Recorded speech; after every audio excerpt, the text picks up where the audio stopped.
일본의 한 고등학교 선생님이 학생들에게 다음과 같은 질문을 했던 적이 있답니다. 여러분이 만약에 평생에 갇혀서 살아야 될 무인도에 간다면 어떤 책을 가져가겠는가? 그러니까 아이들이 뭐 이런 책 저런 책 뭐 이런 얘기를 했을 것입니다. 그때는 선생님은 나는 너희가 성경이나 백과사전 둘 중에 하나를 가져가면 좋을 것 같다 이렇게 생각을 하면서 이야기했답니다. 만약에 여러분 우리가 그럴 일은 뭐 거의 없겠지만 무인도에 간다면 성경과 백과사전 중에서 어느 것을 가지고 갈 것입니까? 성경 가지고 가신다고요? 요즘 사람들은 아마 이렇게 대답할 것 같은데요. 뭐라고 대답하냐면 저는 둘 다 싫어요. 그냥 스마트폰 하나만 가지고 가겠습니다. 네, 와이파이만 되면 무인도에도 와이파이만 되면 그곳에서 얼마나 다양한 게 있겠습니까? 그렇죠? 만약에 스마트폰이 없는데 진짜로 이렇게 한다면 성경과 백과사전 중에 무엇을 가지고 갈 것인가? 어쩌면 성경에 대한 우리의 신앙에 대한 오늘 우리의 그 바로미터가 어느 정도 되는지를 가늠해 줄 수 있는 질문이 될 수가 있을 것입니다. 그런데 이 학생이 졸업을 했습니다. 그리고 불행하게도 10여 년 넘게 결핵을 앓게 되었어요.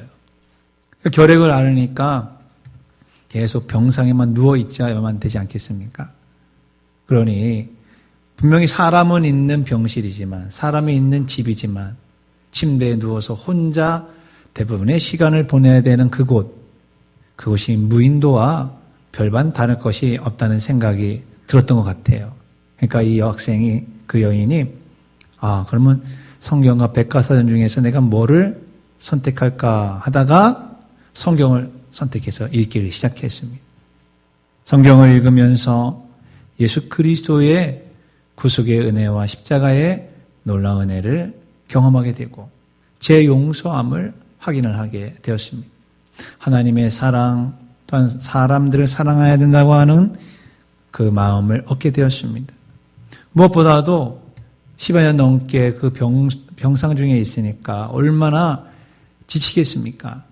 그런데 살아야 되겠다라고 하는 힘과 소망과 능력을 성경으로부터 받게 된 것입니다. 그리고 소설을 썼는데 그 소설이 일약 정말 세계적인 큰 히트를 치게 되는 소설가가 되었습니다. 빙점이라고 하는 소설을 쓴 일본의 미우라 아야코라고 하는 그리스도인인 것입니다. 성경은 하나님의 감동으로 된 책임을 우리는 알고 있죠. 성경은 폐인이 될 뻔한 한 사람을 이렇게 건강하게 능력 있는 삶으로 바꾸어 주기도 합니다. 링컨이 대통령이 되기까지 실패를 그렇게 많이 했던 사람도 보기 드물 정도로 실패의 연속상에 있었던 사람이 바로 이 링컨이었습니다. 그러나 그는 항상 성경책만큼만은 손에서 놓지 않았다는 것이에요. 그래서 그가 대통령이 됐을 때 링컨은 성경은 하나님이 나에게 주신 최고의 선물이다라고 고백을 했습니다. 또 워너 메이커라고 하는 30살의 억망장자가 된 이 사람은 자신이 11살 때 5,000원 주고 산 성경책을 성경이 인생 최고의 재산이다라고 고백을 했습니다. 이처럼 성경은 하나님이 인간에게 주신 최고의 선물입니다. 최고의 지혜와 지식이 성경에 담겨져 있습니다. 성경을 탐구하고 연구하고 그리고 묵상하며 묵상할수록 보이는 세계의 법칙뿐만 아니라 보이지 아니하는 영적 세계가 보이게 되는 것이죠. 비밀을 깨닫게 되는 것입니다. 세상에서 우리는 많은 문제에 대한 답을 알고 싶어 합니다. 그런데 그 답이 바로 성경에 있다는 사실을 깨닫고 성경을 가까이 할 수 있는 우리 성도들이 되시기를 간절히 축원합니다. 또한 이 성경 말씀에 근거하여서 지금으로부터 508년 전 1517년 10월 31일에 마틴 루터는 비텐베르크 성 교회 문 앞에 카톨릭에 대해서 95개의 반박문을 내걸고 오직 믿음, 오직 은혜, 오직 성경이라고 하는 슬로건을 내걸고 종교개혁을 일으킬 수가 있게 되었던 것입니다. 그리고 그런 종교개혁으로 말미암아 세계사가 달라지고 우리의 삶이 달라지고 지금 여기까지 우리가 참된 자유와 평등과 은혜로운 삶을 살 수가 있게 된 것입니다.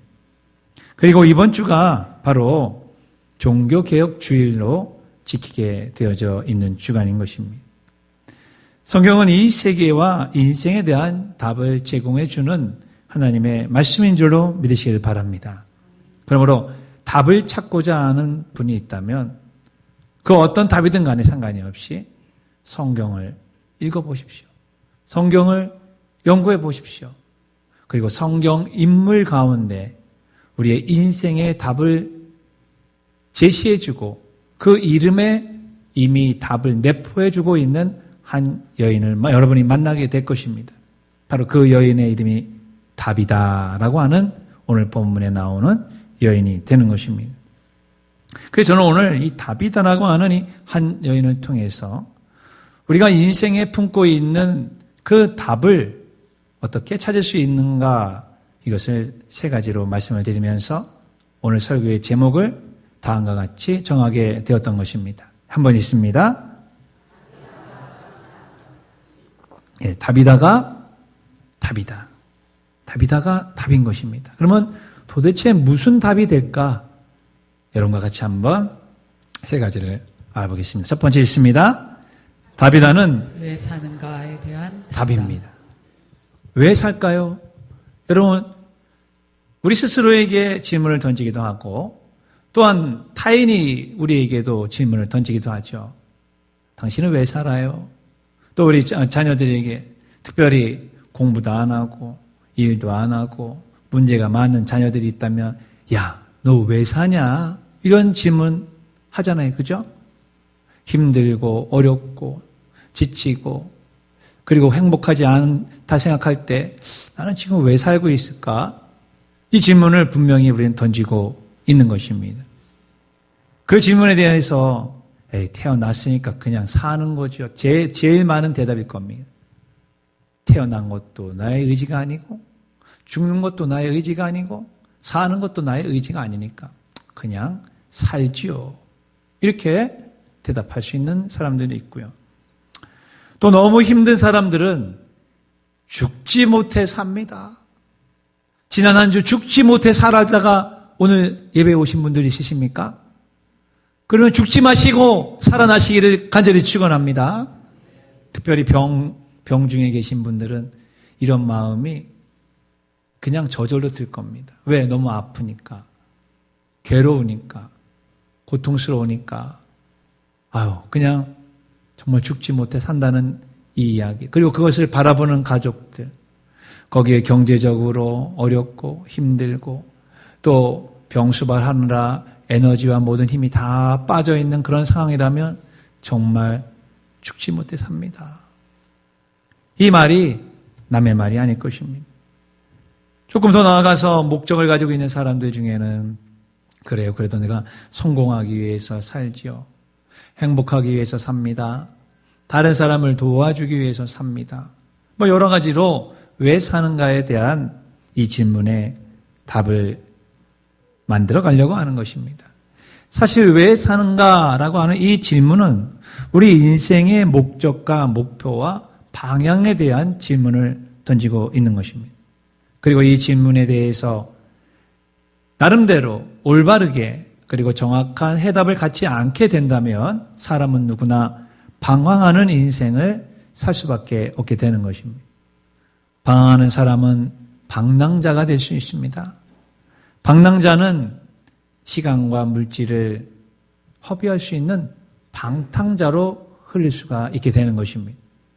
기준과 철학과 또한 자신의 삶의 목적이 없기 때문에 그냥 방임되어져 있는 상태에서 그냥 무분별하게 인생을 허비할 수밖에 없게 되는 것이죠. 그렇다면 여러분, 다비다는 왜 살았을까?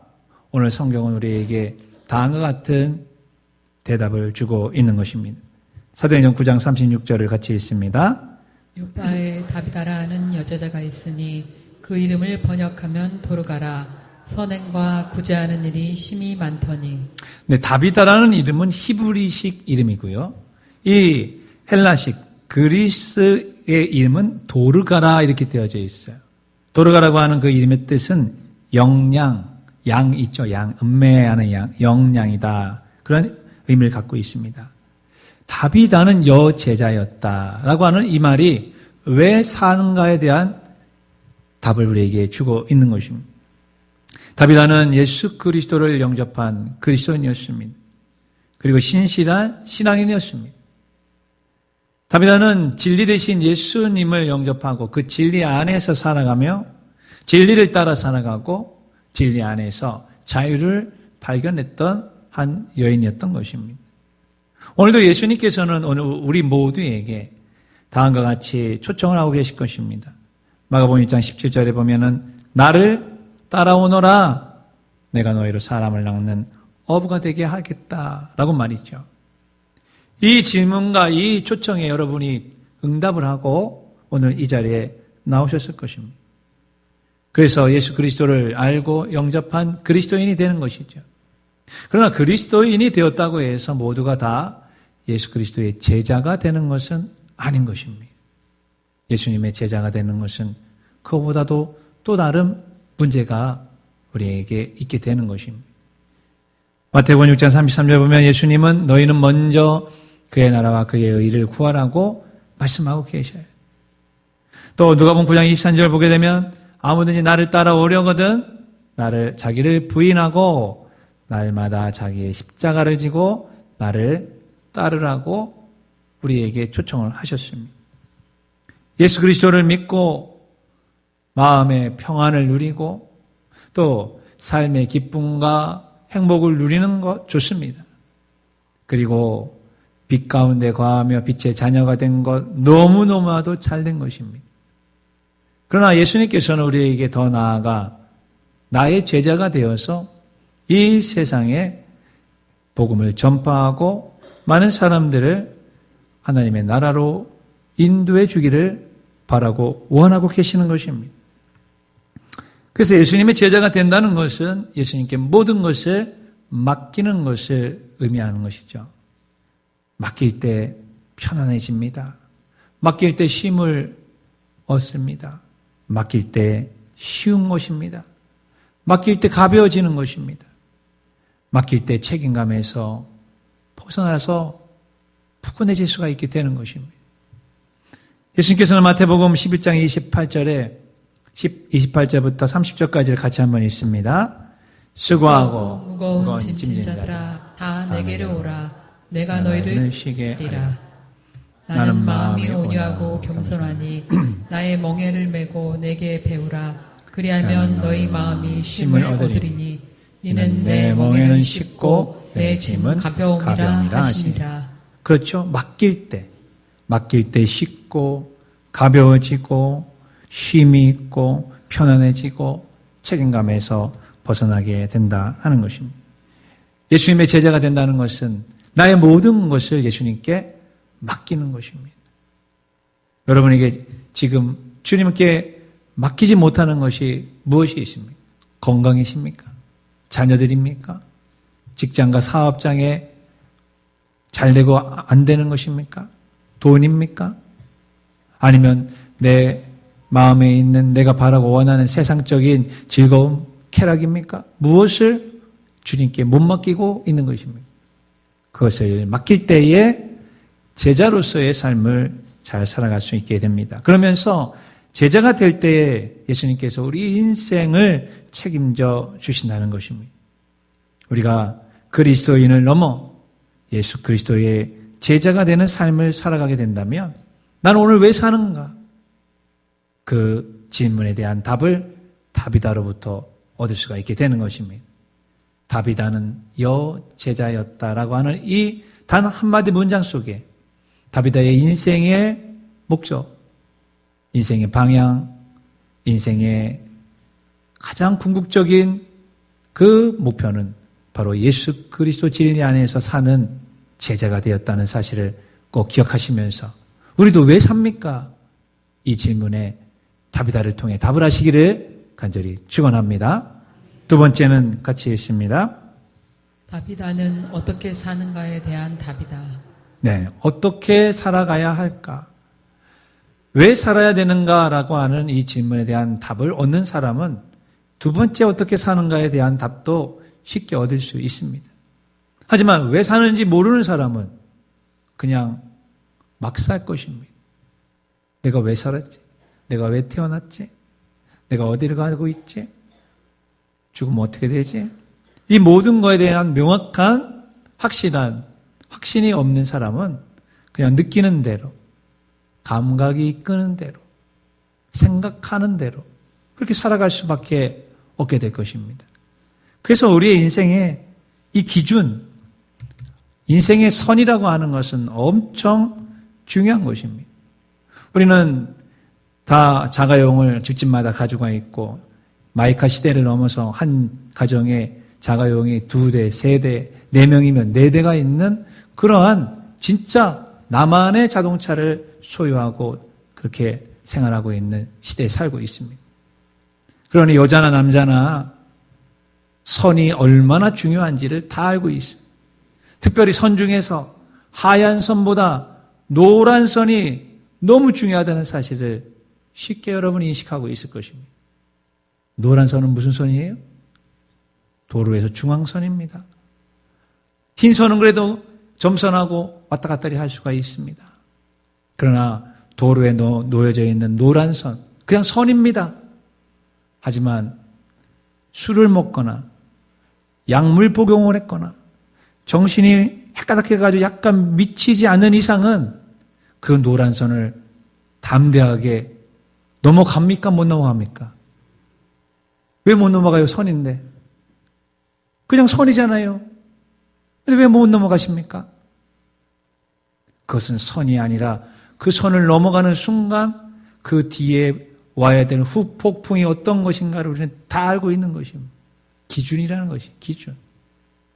보이지 아니하는 인생의 기준, 영적인 기준, 신앙의 기준이 바로 하나님의 말씀, 성경이신 줄을 믿으시길 간절히 바랍니다. 그 기준이 있는 사람은 어떻게 살아야 될 것인가? 어떻게 운전해야 될 것인가?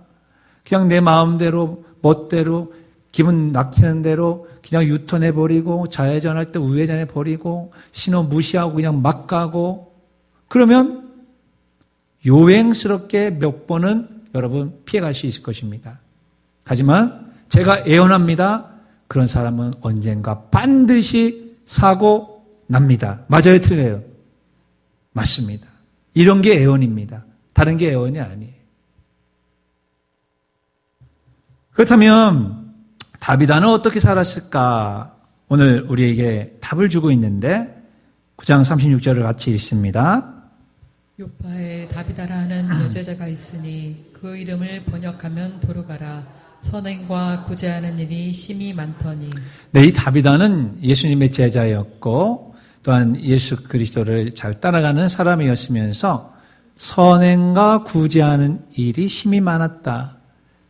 그러니까 이제 많고 크다, 많고 적다 이런 식으로 생각할 수 있을 텐데 영어 성경을 제가 한번 준비를 해봤습니다. 빨간 것이 She was always doing good and helping the poor 이렇게 되어져 있어요. 그러니까 그녀는 항상 선한 일을 했었어요.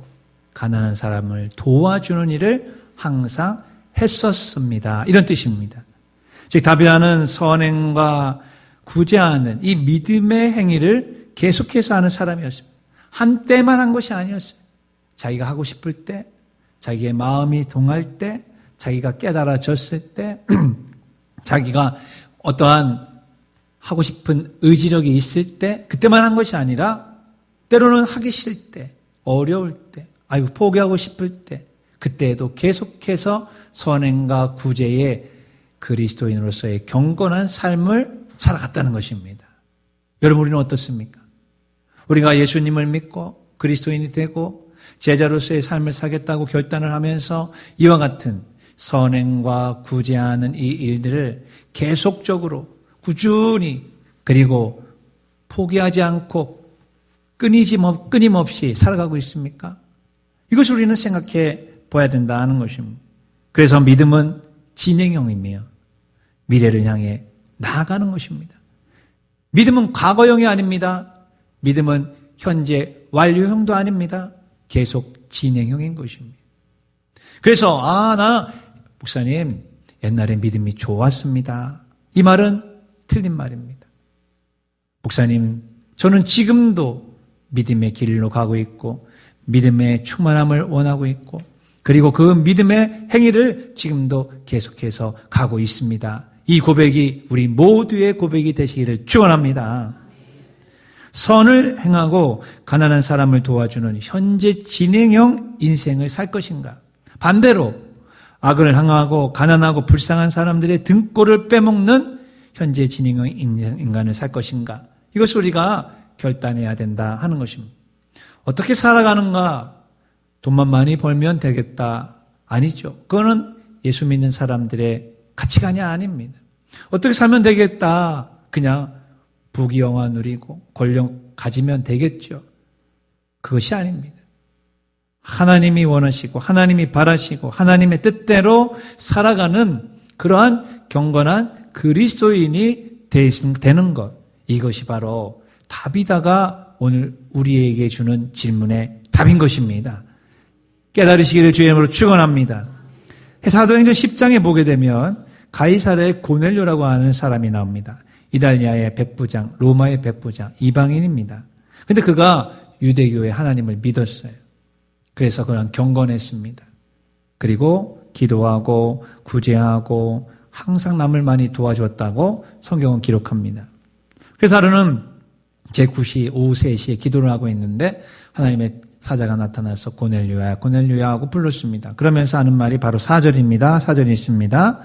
고넬료가 주목하여 보고 두려워 이르되 주여 무슨 일이니까 천사가 이르되 내 기도와 구제가 하나님 앞에 상달되어 기억하신 바가 되었다 말씀하고요. 여러분 경건한 그리스도인 제자로서의 삶을 살아가는 그리스도인의 기도와 그가 행하는 선한 일과 그가 행하는 구제와 그가 행하는 봉사와 이 모든 것을 주님이 기억하시는 줄 믿으시길 바랍니다. 그리고 그 기억하시고 거기에 대해서 보상해 주신다고 하는 것이 성경을 통해서 알 수가 있는 것입니다. 느헤미야를 보십시오. 느헤미야 13장 14절에 보게 되면은 느헤미야가 하나님 앞에 기도합니다. 하나님 나를 기억해 주세요. 하나님의 전과 그 모든 직무를 위해서 내가 행한 선한 일 기억해 주시고 도말하지 말아 주십시오. 이렇게 기억합니다. 여러분 우리가 하나님을 위해 선한 일, 복음 전하는 일, 생명 살리는 일, 기도하는 일, 구제하는 일, 이 모든 것이 하나님이 기억하여 주시는 것이에요. 에베소 2장 10절 보면 우리는 그가 만드신 바라 그리스도 예수 안에서 선한 일을 위해서 지으심을 받았다. 선하고 착하다고 해서 구원을 받는 것은 아닙니다. 하지만 예수 믿고 그리스도인이 됐다면 하나님이 원하는 선한 일에 동참하고 그 일에 함께 가야 될 책임이 있다는 사실도 기억하셔야만 되는 것입니다. 그래야만 어떻게 살 것인가에 대한 이 질문에 대한 답이 우리를 통해서 이루어지게 되는 것입니다.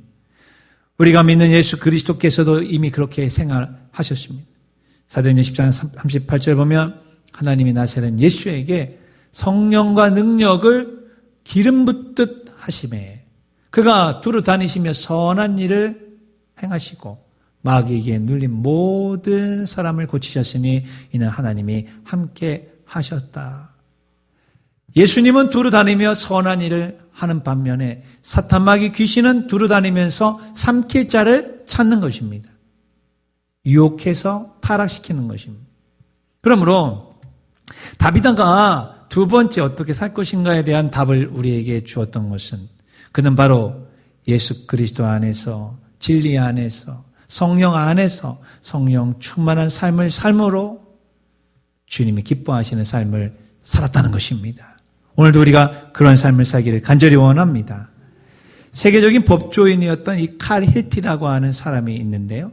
그는 행복한 삶을 살면 어떻게 해야지라고 하는 행복에 대한 것을 아주 많이 연구했던 사람으로 유명합니다. 그는 행복론이라고 하는 책도 썼는데 그가 특이하게도 우리가 행복하기 위해서는 성령 충만해야 된다라는 이야기를 했습니다. 자, 다음은 칼 힐티라고 하는 사람이 성령 충만의 5가지 유익이 무엇인가를 우리에게 가르쳐 준 것인데요. 첫 번째는 이것입니다. 말로 표현할 수 없는 인생의 즐거움이 있다는 것이에요. 여러분, 말로 표현할 수 없는 인생의 즐거움은 쾌락에서 얻어지는 것이 아닙니다. 바로 영적인 희락에서 성령 안에서 얻어지게 되는 것입니다. 두 번째, 모든 사랑과 사문에 대한 공포로부터 해방이 되는 것이다. 공포, 두려움, 괴로움, 이런 슬픔, 굉장한 슬픔으로부터 해방이 될 수 있는 게 바로 성령 안에 충만했을 때 오는 행복이다 하는 것입니다. 세 번째는 모든 염려에서의 자유다. 돈 때문에 염려하지요. 자녀와 직장과 노후 때문에 염려합니다. 병 들지 않을까? 병 들면 그 병에서 고침받지 않을까? 사고 나지 않을까? 우한 질고 때문에 염려하는데 성령 충만함은 바로 염려에서의 자유를 우리에게 허락한다는 것이. 네 번째는 세상에 존재하지 않은 열정과 생기를 소유할 수 있다. 열정이 있어야 성공한다고 하는 건 누가 다 알잖아요. 열정이 있어야 그 일을 하는 에너지가 생긴다는 것을 알고 있습니다. 그런데 세상에 존재하지 않는 열정과 생기가 성령 충만하면 생기니 여러분, 성령 충만한 사람은 교회에서든 직장에서든 가정에서든 성공하는 것은 당연한 거 아니겠습니까? 이러한 성령 충만함이 우리에게 있기를 축원합니다. 마지막 5번째는 하나님의 자녀가 됨으로 얻는 권위라는 것입니다. 세상에서도 대통령의 아들, 딸이 되면 본인은 가만히 있는다 할지라도 세상의 사람들이 그 권위를 인정하고 알아주는데, 하물며 만군의 하나님 아버지, 만군의 주 하나님의 자녀가 되었다면 그 권위를 갖고 가슴을 펴고 눈을 45도 각도로 세상을 바라보며 힘차게, 그리고 승리하며, 그리고 세상을 호령하며 나아갈 수 있는 그리스도인이 될 수가 있게 되는 것입니다. 사랑하는 성도 여러분, 어떻게 사시겠습니까? 그냥 내 마음대로 아무 기준 없이 하나님의 말씀에 입각하지 않고 내 생각대로 그냥 살아가시겠습니까? 아니면 다비다와 같이 제자가 되어 말씀 안에서, 기준 안에서, 선화 안에서 성령 충만 가운데 살아가시겠습니까? 다비다는 바로 어떻게 살아가는지에 대한 질문에 답을 우리에게 주고 있다는 것입니다. 마지막 3번째 같이 읽습니다. 다비다는 무엇을 남길 것인가에 대한 답이다. 이것은 가치에 대한 질문의 답인 것입니다. 가치. 우리는 흔히 속담에 호랑이는 죽으면 가죽을 남기고 사람은 죽으면 이름만 남겨, 이름을. 근데 어떤 이름이요? 선한 이름, 기억될 만한 이름, 존귀한 이름, 명예로운 이름, 아니면 반대로 악한 이름, 사람들에게 징후와 사람들에게 저주를 퍼붓게 만드는 그런 이름, 어떤 이름을 남기고 싶으십니까? 유산을 남기고 싶으신 분들 많죠. 아파트 몇 채를 남기고 싶고, 땅도 남기고 싶고, 그래서 자녀들 잘 먹고, 잘 살게 하고 싶은 그런 것도 남길 수 있을 것입니다. 어마한 지식, 어마한 과학의 법칙을 남겨서 인류에게 공헌하는 그런 사람도 있을 것입니다. 여러분이나 저나 다 죽습니다. 그리고 죽으면 뭔가를 남겨야 될 것입니다. 다비다는 오늘 사도행전 9장 30절 보면 그때의 병들어 죽음에 누구나 다 가는 길을 그녀도 갔습니다. 그러나 그녀는 남긴 것이 있었어요. 무엇을 남겼을까? 보니까 속옷과 겉옷을 남겼다는 것이. 가난한 가부들에게 그녀는 속옷과 겉옷을 만들어 주었고, 그 가난한 가부들이 베드로 사도를 초청해서 이 다비다를 좀 살려주십시오라고 했을 때 다비다가 만들어 주었던 속옷과 겉옷, 여러분 그 속옷과 겉옷을 가난한 가부들이 입고 빨고 했을 테니까 어때요? 다 어떻게 보면 헤어질 수 있을 것입니다. 어떻게 보면은 걸레처럼 보였을 수도 있을 것 아니겠습니까? 근데 다비다가 남긴 거는 바로 그것을 남겼다는 것입니다. 그것이 왜 중요할까요? 왜 가치가 있는 것일까요? 이것은 우리가 마태복음 25장에 나오는 말씀을 이해할 때에 알 수가 있게 되는 것입니다. 마태복음 25장 31절 보면은 인자가 자기 영광으로 모든 천사와 함께 올 때에 자기의 영광의 보좌에 앉으리니 모든 민족을 그 앞에 모으고 각각 구분하기를 목자가 양과 염소를 구분하는 것 같이 하여 양은 그 오른편에 염소는 왼편에 두리라. 마지막 심판 때에 우리에게 있을 일을 주님이 비유로 말씀해 주신 것입니다. 그러면서 오른편에 있는 자들에게는 칭찬을 하시는 것이고 왼편에 있는 자들에게는 저주를 하셨어요. 그러니까 오른편에 있는 자들은 왜 칭찬을 받았는가 봤더니만은 35절에 보면 내가 줄일 때 너희가 먹을 것을 주었고 목마를 때 마시게 하였고 나그네 되었을 때 영접하였고 헐벗었을 때 옷을 입혔고 병들었을 때 돌보았고 옥에 갇혔을 때 와서 보았느니라 이렇게 얘기했습니다. 그런데 실상 이 양들은 아니 임금님 우리가 언제 그런 일을 했습니까? 우리는 당신한테 그렇게 해준 적이 없는데요. 이렇게 이야기를 했습니다. 그럴 때에 40절 같이 있습니다. 임금이 대답하여 이르되 내가 진실로 너에게 이르노니 너희가 여기 내 형제 중에 지극히 작은 자 하나에게 한 것이 곧 내게 한 것이니라 하시고 내 형제 중에 지극히 작은 자. 여러분 가부 그것도 가난한 가부라면 지극히 작은 자 중에 작은 자에 해당하지 않겠습니까? 바로 그들을 위한 속옷과 겉옷을 만들어주고 그것을 죽었을 때 남겼던 이 다비다야말로 무엇을 남길 것인가에 대한 답을 우리에게 분명히 주고 있다 하는 것입니다. 다른 사람을 도울 때 어떤 유익이 있는가? 스테파니 브라운 박사라는 분이 이것을 연구를 했답니다. 그러면서 그의 연구 결과를 다음과 같이 발표했는데요. 이렇게 했습니다. 남을 한 번도 도와준 본 적이 없는 사람은 정기적으로 기부나 봉사를 하는 사람에 비해서 사망률이 2배나 높다. 더 빨리 죽는다 이런 뜻이겠죠. 그러면서 그 박사님이 이렇게 얘기합니다. 남을 돕는 것은 장수의 비결이다. 이렇게 얘기한 것이죠. 저는 더 한 발짝 더 나아가 오늘 본문의 말씀을 통해서 남을 돕는 것은 장수의 비결일 뿐만 아니라 다시 한번 생명을 부여받는 축복을 얻게 되는 기회가 되는 것이죠. 보십시오. 사도행전 9장 40절에 보면은 베드로가 다비다가 눕혀져 있는 다락방에 올라가 있어요. 죽었어요. 시체입니다. 그런데 가서 다비다야 일어나라 하니까 그 죽었던 몸에 생기가 들어옴으로 말미암아 마치 야이로 회당장 야이로의 딸이 달리다금 예수님께서 달리다금 소녀야 일어나라 라고 하는 그 말에 생기가 들어가서 일어났던 것처럼 다비다가 소생하여서 새 생명을 얻는 놀라운 축복을 얻게 되었던 것입니다. 사랑하는 성도 여러분, 무엇을 남길 것입니까? 돈을 남길 것이에요? 지식을 남길 것이에요? 무엇을 남길 것인가는 바로 가치 있는 인생을 어떻게 살아갔겠는가? 잠언 19장 17절은 다비다와 관련되어서 이렇게 말씀하십니다. 가난한 자를 불쌍히 여기는 것은 여호와께 구워드리는 것이니 그의 선앙을 그에게 갚아 주시리라. 믿으시면 아멘 하시기 바랍니다.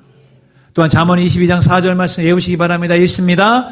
겸손과 여호와를 경외함의 보상은 재물과 영광과 생명. 한 줄이잖아요. 아주 간단하잖아요. 겸손과 여호와를 경외함의 보상, 상이 있다는 거예요. 재물, 영광, 생명, 영원한 생명, 다비다에게는 다시 한 번의 이 땅에서의 생명. 여러분 하나님 앞과 사람 앞에서 항상 겸손하십시오. 하나님을 두려워하십시오. 하나님을 존중히 여기십시오. 사무엘상 2장 30절에 나오는 말씀처럼 나를 존중히 여기는 자 내가 그를 존중히 여겨줄 것이고 나를 경멸히 여기는 자 내가 그를 경멸히 여기리라 하는 말씀 기억하셔야 되는 것입니다. 미국에 베테랑 저널리스트였던 필립 얀시라고 하는 기자가 있었습니다. 그는 40년 동안 8천여 명이 넘는 사람들을 인터뷰했다고 해요. 그러면서 그가 사람에게는 두 종류가 있다 이렇게 이야기를 하는데 여러분 어디에 해당하시는지 한번 찾아보시기 바랍니다. 둘 중에 하나일 겁니다. 첫 번째는 자신을 인생의 주인공이라 생각하는 사람. 항상 자기 위주. 이기적인 그런 삶을 살아가는 사람일 것이고요. 두 번째는 하인이나 종처럼 헌신해야 한다고 생각하는 사람. 바로 예수님이 이 본보기였고 예수 그리스도를 믿는 따라가는 그리스도인 예수님의 제자들이 바로 이 두 번째 종류에 해당이 될 것이고 다비다가 바로 여기에 해당이 되는 사람일 것입니다. 그러면서 이 필립은 우리에게 사명자는 이러한 삶을 살아야 된다라고 이야기를 하는데요. 적게 받더라도 오래 헌신하고 낮은 곳에서 헌신하는 자세를 가져야 합니다. Low pay, long hours, low applause라고 하는 그러한 이야기를 하고 있습니다. 적게 받더라도 우리는 많이 받는 것을 원합니다. 오래 헌신하는 것, 짧게 헌신하는 것을 우리는 본능적으로 원합니다.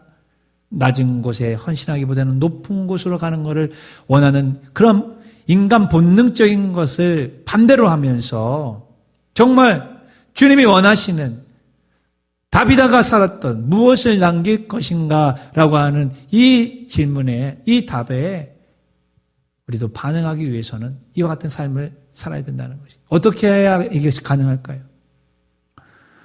어떻게 이렇게 살 수 있을까? 그것은 예수님 앞에 버리고 포기하고 모든 것을 다 내려놓을 때에만 가능하게 되는 것입니다. 진리이신 예수님 앞에 다비다는 다 비우는 인생을 살았습니다. 그래서 제가 설교를 하면서 또 한번